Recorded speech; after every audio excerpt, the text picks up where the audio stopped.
barnaamij wacyigelin ah oo la magac baxay muwaadin ka qayb qaado dib u dhiska dalkaaga hooyo oo ay kooxda majaajilaysta wacyigelinta iyo baraarujinta ee Sooraan iyo Jawaan ay ku soo bandhigayeen guud ahaan qaybo ka mid ah gobolada dalka oo ay ka mid yihiin Boorama, Gabiley, Berbera, degmada Sheekh ayaa iyaduna waxay ka mid tahay goobihii ay kooxdani ku soo bandhigeen barnaamijkani la magac baxay muwaadin ka qayb qaado dib u dhiska dalkaaga. barnaamijkani ay wadeen Sooraan iyo Jawaan ayaa ahaa mid ay mahadiyeen si weyn u soo dhaweeyeen bulshadu. masrixiyadan oo ay ku soo bandhigayeen goob fagaara ah ayaa waxa daawashadeeda ka soo qayb galayay 100 qof oo u riyaaqay kana helay habka iyo hanaanka farshaxamaysan ee majaajilaystu ugu soo bandhigayaan guud ahaan gobolada dalka barnaamijyada waxtarka iyo baraarujinta. filim magaciisa la yiraahdo muwaadin ka qayb qaado dib u dhiska dalkaaga. filimkan wuxuu ku saabsan yahay sidii bulshada reer Somaliland ay wax u qabsan lahayd ee ay u dhisan lahayd dalkooda.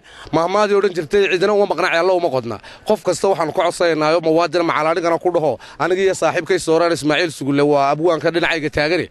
inuu qof kasta oo muwaadina oo reer Somaliland inuu ka qayb qaato dib u dhiska dhulkiisa si ay u helo wadooyin iyo gobollo isku wada xiran. ma yahayo kaan ma yahayo halowgii ma yahay wargoor ma la sameeyay miyaa doofsanay wariyaa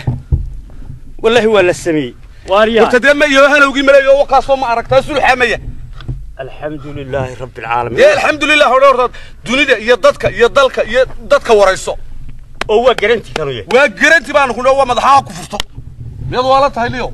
hada waxaan yiraahdaa waxba lama sameeyo waa maxay ee waa dad iska hadlaya miyaa si kastaba ha ahaatee barnaamijkani ayaa ahaa mid wacyigelin ah oo ay dadku si weyn ugu riyaaqeen isla markaana loogu dhiirigelinayay inay ka qayb qaataan dib u dhiska dalka. Cabsaaq Faarax Cabdilaahi, TV-ga qaranka Somaliland.